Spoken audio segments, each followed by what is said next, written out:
Samantala, Department of Education nakahanda na sa pagbubukas sa Hunyo ng school year 2013 to 2014. Para sa kabuuang detalye na rituang ulat ni Dina Pag-ibigan. Handang-handa na ang Department of Education sa pagbubukas ng klase sa darating na Hunyo. Ito ang kinumpirma ni Education Secretary Brother Armin Luistro. Simula pa raw noong Enero nang magsagawa ang pamunuan ng early registration para sa mga mag-aaral ng elementarya at high school ay pinaghahandaan na nila ang school year 2013 to 2014.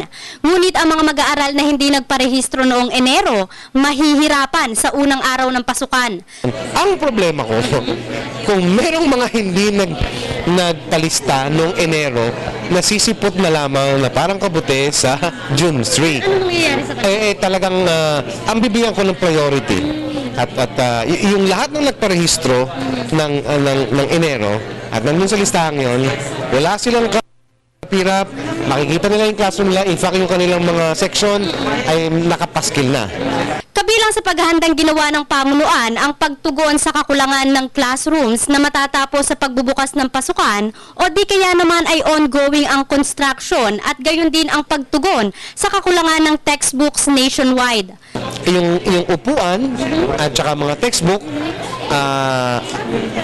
itong dalawang ito, sigurado ko wala na.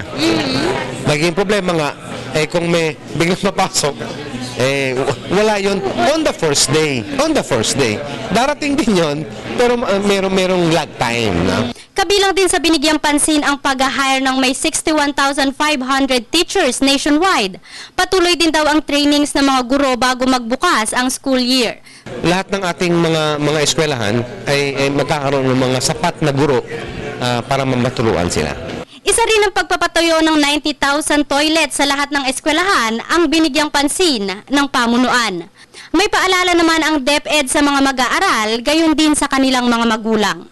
Malapit nang matapos ang bakasyon, siguro tapusin na ninyo inyong pag-swimming at saka lalakwatsa, okay lang yan. Maghanda na kayo ng inyong mga gagamitin sa eskwela at ng inyong sarili para sa pagbubukas ng klase sa June 3.